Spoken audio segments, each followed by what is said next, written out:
Ya ini sebenarnya udah sering kita bahas ya. Ini pasti dasarnya karena luka finansial tentunya. Jadi ya karena kita butuh diakui, karena kita merasa diremehkan selama ini gitu loh. Karena kita ngelihat bahwa dengan lebih banyak uang pasti kita lebih dicintai. Sehingga otak kita berusaha mencari cara yang lebih cepat. Gimana caranya gampang, kalau bisa nggak ngapa-ngapain, dapat duit. Kalau bisa banyak gitu ya. Dan cepet. Wah gitu.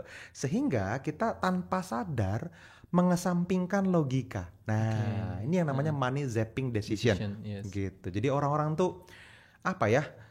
Mengambil keputusan-keputusan yang tanpa sadar menguras uangnya sendiri, menghabiskan uangnya tanpa sadar, gitu. Itu yang terjadi Mas Teguh biasanya, money zapping decision, gitu.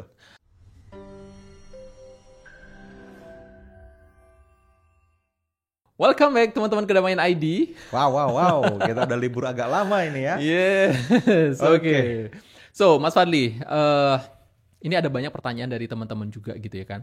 Ada banyak teman-teman kita ini berusaha menghemat ya, tapi ketika terus berusaha menghemat, terus terkuras uangnya, terus habis uangnya, cepet juga habis uangnya. Nah, ini sangat banyak menjadi pertanyaan buat teman-teman gitu ya. Dia berusaha berhemat, betul, tapi tetap habis. Tetap habis gitu, dan malah mempercepat.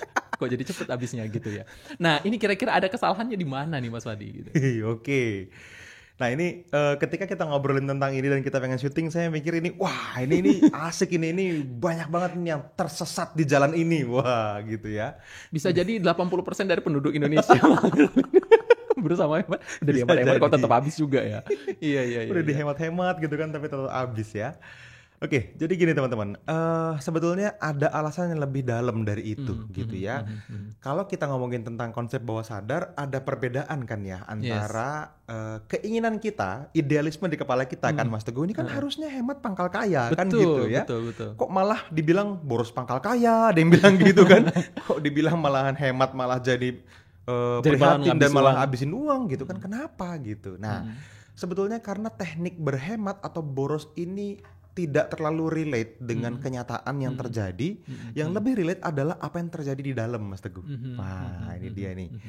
Jadi teman-teman, kalau teman-teman tahu ya, kalau kita ngomongin tentang berhemat, sebetulnya justru ini adalah sebuah tujuan baik yang sudah benar setengah jalan. Nah, kenapa saya bilang setengah jalan? Karena kalau pada akhirnya duitnya tetap habis, berarti ini orang bukannya boros, tetapi dia punya problem yang namanya money zapping decision.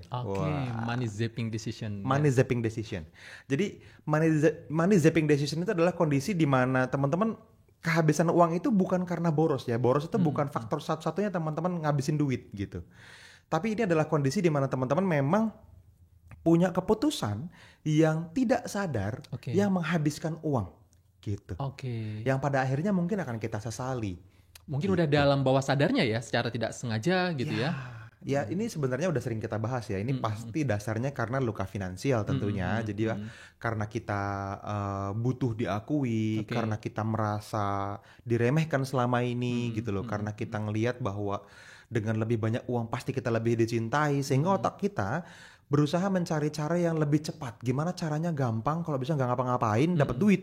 Kalau bisa banyak gitu ya. Dan cepet. Wah gitu. Sehingga kita tanpa sadar mengesampingkan logika. Nah ini yang namanya money zapping decision. Gitu. Jadi orang-orang tuh apa ya?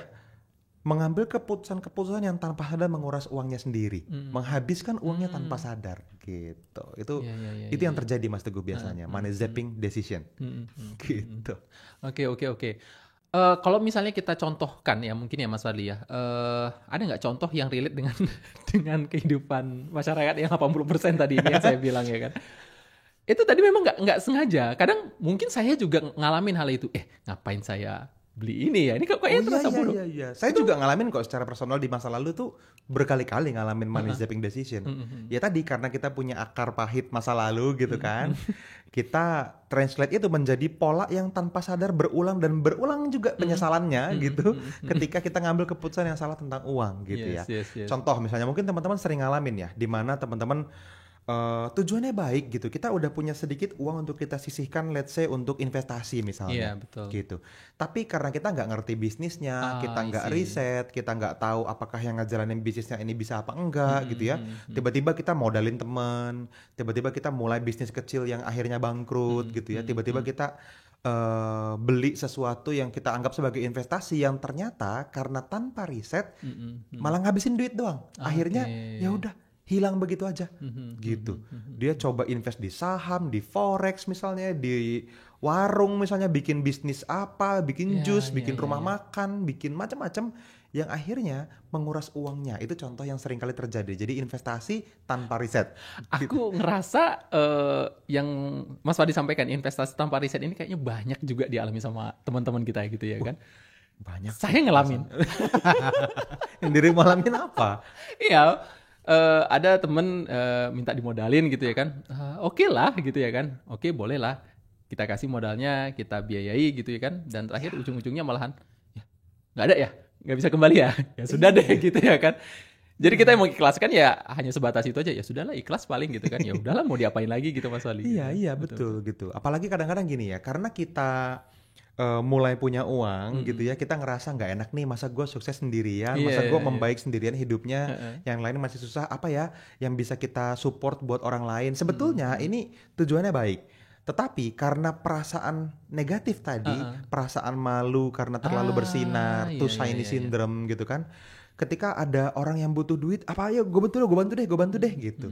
Saya juga pernah gitu ngalamin berkali-kali seperti itu ya. Ada saudara, ada tetangga, ada teman deket minta ya cuma sekedar, oh ini dong ada spot bagus nih, aku pengen bikin bisnis es jeruk, butuh modalnya 3,5 juta kok, nggak terlalu gede, nanti dicicil setiap bulan 700.000 Iya, gitu. oke. Ya bangkrut. Gitu. Iya. Ada yang pengen, oh ini nih bisnis apa?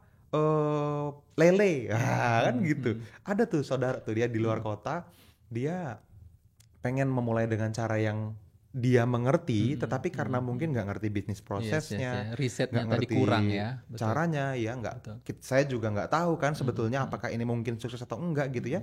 Setelah difunding kan nggak jalan. Gitu. Nah ini banyak banget nih investasi tanpa riset. Atau yang mungkin sering-sering teman-teman alamin juga ini ya. Teman-teman itu sering kali gini loh. Kita beli barang, terus mahal, tapi nyesel. Coba siapa yang pernah ngalamin gitu ya? Saya Mas. Mas Iwan itu juga. Saya. Oh gitu, ternyata itu alasannya. Dia mau menjual lagi bro. Jadi banyak orang beli barang tapi terus nyesel karena FOMO, karena kayaknya apa ya, dia berusaha meyakinkan dirinya untuk butuh lah ya, bisa lah, ini bagus nih, ini kayaknya yang lain juga pada happy pakai ini gitu kan. Nah ini yang jadi akhirnya menghabiskan uang yang lebih cepat dari yang seharusnya. Money zapping decision itu tadi. Jadi karena FOMO kan, fear of missing out gitu kan. FOMO nih, takut kehilangan kesempatan nih. Ini di mumpung diskon nih misalnya gitu kan. Ini mumpung langka nih, wah nanti dapatnya susah nih kalau orang lain kalau nggak dibeli sekarang. Nanti orang lain yang beli gitu kan. Nah itu akhirnya jadi money zapping decision. Begitu kita sudah pegang barangnya, udah punya nih ya, entah teman-teman beli tas, beli gadget, atau beli barang-barang apa yang teman-teman pikir teman-teman suka. Yes, ada yang memang kita happy gitu ya, sebagai pembelian yang membahagiakan. Ada yang ayolah ngabisin duit doang nih, kayaknya nih salah gua ngambil keputusan kemarin. Nah itu money zapping decision gitu. Coba teman-teman ada nggak yang pernah ngalamin hal-hal seperti itu gitu? Atau di industri kita nih Mas Teguh, kan kita sebagai traders ya. Wah ini banyak banget orang yang money zapping decision sebetulnya. Jadi betul. halo teman-teman, sorry saya potong videonya ya. Saya pengen kasih info spesial banget untuk teman-teman semua. Kalau misalnya Anda suka dengan konten seperti yang sedang Anda tonton di YouTube ini, maka teman-teman akan sangat suka kalau misalnya kita bisa ketemu langsung secara live. Kita teman-teman lagi bikin sebuah webinar khusus ya, di mana ini akan kita bikin gratis untuk teman-teman semua dan Anda bisa ikutan. Caranya gimana? Teman-teman langsung aja cari di kolom deskripsi di bawah video ini. Anda daftarkan diri Anda di webinar terdekat itu dan kita akan bisa ngobrol secara langsung di dalam webinar online-nya ya. Jadi pastikan Anda terdaftar dan silahkan lanjut nonton videonya. Kan banyak ya kita dengar kayak skema-skema berkedok investasi tapi bodong. Wah, gitu kan. Titip trading gitu robot kan. Trading, robot trading yang ternyata bukan robot kan gitu. Yang memastikan lagi malahan ya kan. Iya, gitu. fix nih pasti dapat sekian per hari, sekian per bulan gitu kan. Wah. Jadi kayak quick rich scheme gitu. Jadi kayak skema cepet kaya, di mana teman-teman pengen betul-betul cepetan kaya gitu ya. Wah ini kayaknya asik banget nih. Wah ini kalau baliknya setiap bulan 30%, wah mantap ini. Sehari 1%, wah mantap ini gitu. Coba. Siapa yang pernah ngalamin komen coba ngaku. Siapa yang pernah ikutan satu hari profitnya 1%? 1% per hari kan gitu ya. Udah langsung kebayang pensiun tuh. Wah ini 3 tahun lagi aku bisa hidup dengan bahagia wis gitu kan. Tapi ya malah ketipu akhirnya gitu. Tombol WD-nya hilang mas. Tombol WD-nya hilang. Deposit bisa, withdraw nggak bisa gitu kan. Nah akhirnya ya jadi nyesel kan ujung-ujungnya gitu. Dan ini jadi sesuatu yang dari dulu sampai sekarang itu sebenarnya proses bisnisnya sama, cuman dikemas dengan cara yang berbeda-beda dari tahun ke tahun yang bikin masyarakat akhirnya ketipu lagi. Yes, pastinya negara ini sebagai regulator udah membantu kita untuk membereskan itu. Tapi ayolah, ini secara personal lah teman-teman, kita perlu bangun, kita perlu bangkit. At least kita sadar dulu bahwa kita mungkin punya money zapping decision. Ini salah satu abundance block ini ya. Money zapping decision. Ketika teman-teman sadari, oh ya kayaknya aku punya deh money zapping decision deh. Gitu ya. Nah ini perlu disadari dan dilepas. Awareness pribadi dulu ya mas ya ditingkatin. Perjalanannya ke dalam dulu. Karena kalau ininya udah beres, besok nggak akan terjadi lagi kok. Kemarin jujur aja misalnya nih, ada adik sepupu, dia mau bisnis ternak ayam gitu. Nggak gede kok modalnya sekian, dia bilang gitu. Ya buat saya mungkin bukan angka yang besar. Tapi akan jadi money zapping decision kalau saya invest. Kenapa? Karena tidak pernah punya pengalaman sebelumnya gitu. Terus sebagai peternak gitu kan. Belum pernah terbukti sukses gitu. Ketika ditanya beberapa hal seperti nanti masarinnya mau kemana gitu, masih belum jelas. Nanti kalau ada yang sakit handlingnya gimana gitu. Nanti kalau misalnya suppliernya ternyata nggak ada gitu atau gini gimana? Ada pernah riset nggak cari supplier yang lebih murah gitu-gitu? Banyak step-step memulai bisnis yang di skip. Cuman karena wah ini udah harus jalan nih, buruan cepetan harus di funding gitu. Wah buat saya itu money zapping decision kalau saya funding gitu. Jadi saya suruh hold dulu, pakai duit yang ada dulu, coba riset dulu. Kalau kita baca bahasa orang trading mah trade for skill dulu. Nanti dulu duitnya nanti dulu. Coba deh dengan beberapa puluh ekor dulu kan nggak gede gitu kan. Coba pelajarin bisnis prosesnya, bikin satu prototype bisnis yang oke. Kalau nanti memang ini wah oke banget nih, dikali 10, dikali 100 gampang. Investor banyak di mana-mana. Tapi kalau di awal udah langsung pengen wah segini gitu, ini baru berasa duitnya, entar dulu. Langsung pengen trade for money dia gitu. Nah itu yang bikin banyak orang akhirnya jadi ya antara dia memang investasi tanpa riset ya sekali lagi, atau justru malah ketipu memang karena presentasi mulut manis dari banyak orang-orang di luar sana loh. Ini juga banyak yang karena ketidaktahuan akhirnya ya udah hilang. Nah problemnya adalah karena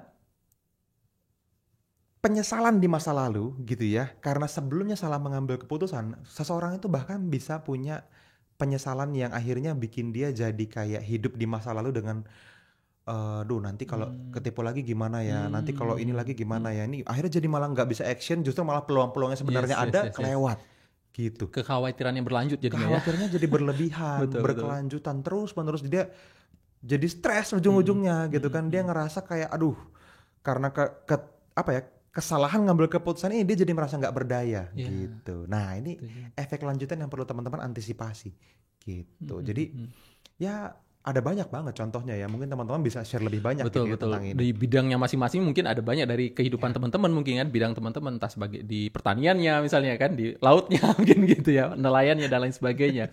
Nah di sini saya yang saya tangkap ya dari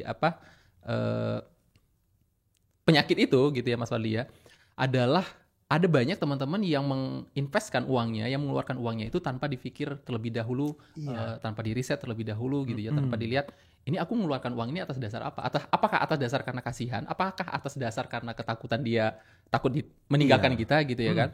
bukan karena atas dasar riset, bukan atas dasar ilmu tadi gitu ya. Atau beli sesuatu yang tadi ternyata tidak terlalu berguna kan gitu ya. Dan ini nggak harus barang gede atau mahal loh teman-teman.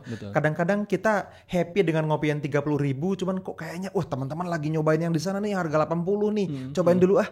Ih rasanya sama. Emang money zapping decision loh itu. Ternyata ada yang harga 10.000. Gitu. Iya. Jadi ada hal-hal seperti itu. Pengen upgrade ini gitu, pengen upgrade itu gitu. Apapun lah, sendal baru, monitor baru, PC baru misalnya gitu kan, kayak helm baru gitu, apapun gitu. Tiba-tiba teman-teman ya elah. Gini duit gue bisa dipakai buat yang lain, tapi sudah terjadi kan keputusannya. Nah itu money zapping decision tuh bisa begitu. Oke, mungkin selanjutnya nih Mas, ada nggak tips untuk teman-teman yang teridentifikasi money zapping decision ini gitu ya? Terdiagnosis. Teridentifikasi ya.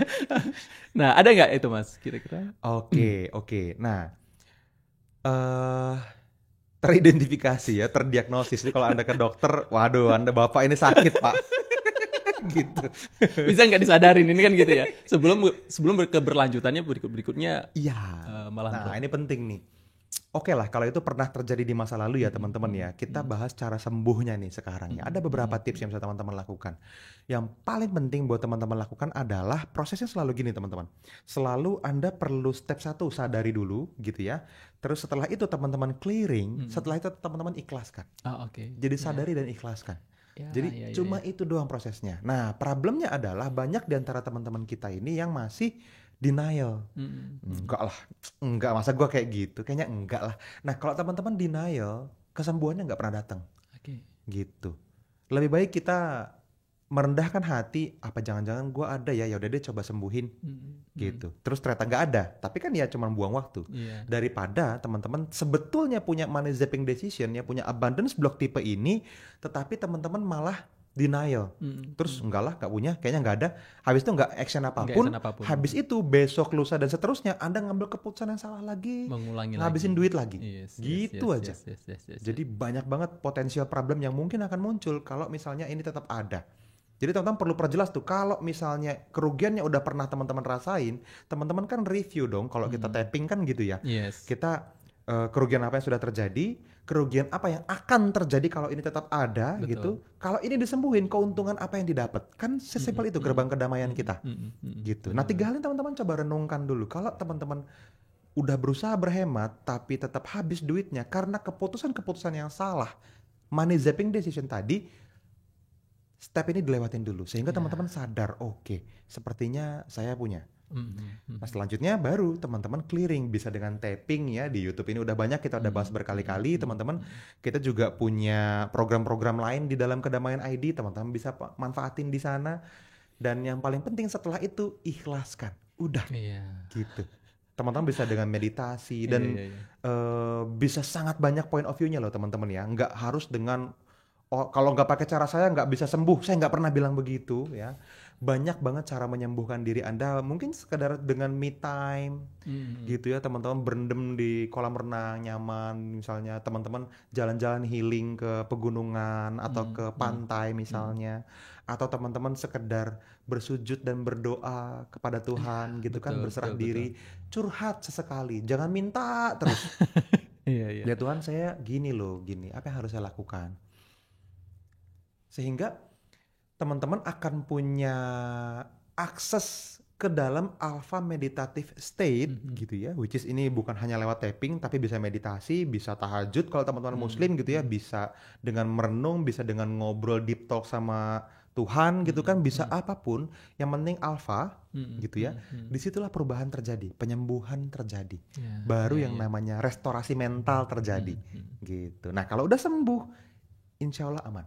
Teman-teman akan selalu bisa menilai dengan logika, dengan kepala dingin gitu ya, apa yang perlu teman-teman putuskan di masa depan. Jadi ini tentang sekarang dan selanjutnya. Gitu. Oke. Jadi tipsnya yang saya tangkap ini ya Mas Wali ya, berarti kesadaran diri ya, bahwa kita kayaknya punya mental block ini deh. Mental block ini enggak gitu ya kan, betul-betul. Selanjutnya clearing dan ya kita ikhlaskan ya. Seperti yang saya lakukan tadi gitu kan. Ya sudahlah gitu ya kan. Mau kita kejar-kejar juga enggak ada gimana kan gitu ya. Ya sudahlah. Oke, teman-teman, silakan ya tulis di kolom komentar tadi ya, apakah teman-teman mengalami money zapping decision ini gitu ya kan, tulis di dalam kolom komentarnya. Nah selanjutnya Mas Fadli, tadi kan tipsnya nih, apa pesan utamanya buat yang masih punya abundance block ini gitu? Oke.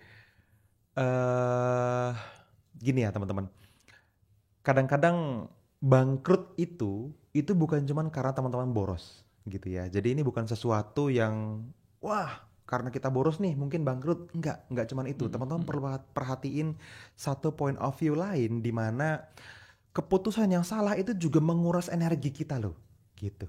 Menguras energi kita yang bisa kita pakai untuk narik rezeki lain sebetulnya, gitu. Jadi yang perlu teman-teman lakukan, sadari dulu, gitu ya. Setelah kita sadar, ya dihentikan. Jangan ada lagi nih keputusan yang salah gitu kan, yang berhubungan sama money decision gitu kan, teman-teman. Habis itu kalau teman-teman sudah mulai ngeflow, udah mulai sembuh, teman-teman akan mulai melihat bagaimana uang teman-teman berkembang, bertumbuh buat Anda. Teman-teman akan mulai ngalamin fase hidup di mana uang bekerja buat Anda, bukan sebaliknya. Gitu. Jadi jangan kebalik ya, jangan Anda jadi budaknya uang gitu. Suruh uang yang kerja, nyari teman lagi balik datang ke Anda gitu. Nah, itu ada lagunya akan terjadi. Uang datang kembali kepadaku kan gitu kan. Iya. Ya gitu ya. Jadi sadari, ikhlaskan, dan pastiin di clearing kalau misalnya teman-teman ngerasa ini masih jadi sesuatu yang mengganggu, yang secara sadar nggak bisa teman-teman ilangin.